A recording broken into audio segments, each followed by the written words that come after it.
हम गुंजन चौधरी समस्त मिथिलावासी के गोर लगै छी। हम एकटा नचारी गीत प्रस्तुत करऽ जाइ छी। गीत के अहाँ सब अंत तक जरूर सुनब। बसहु मोरा नगरी हो भोला बाबा, बसहु मोरा नगरी हो भोला बाबा। सुल्तानगंज सँ जल भरी लाएब, सुल्तानगंज सँ जल भरी लाएब। तोरो चढ़ाएब भरी गगरी, बसहु मोरा नगरी हो भोला बाबा, बसहु मोरा नगरी हो भोला बाबा।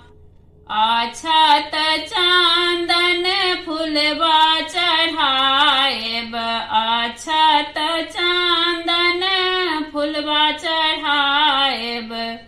बेलपत्र चढ़ाएब भरी डगरी, बसहु मोरा नगरी हो भोला बाबा।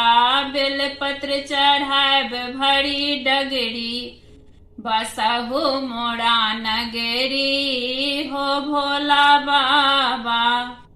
कार्तिक गणपति गोद खेलाएब, कार्तिक गणपति गोद खेलाएब। लेके घूमब भरी सहरी, बसहु मोरा नगरी हो भोला बाबा। लेके घूमब भरी सहरी, बसहु मोरा नगरी हो भोला बाबा, बसहु मोरा नगरी हो भोला बाबा। तीनों नयन बिच काजल बिराजे, तीनों नयन बिच काजल बिराजे। जटवा से बहे जल अग्नि, बसहु मोरा नगरी हो भोला बाबा।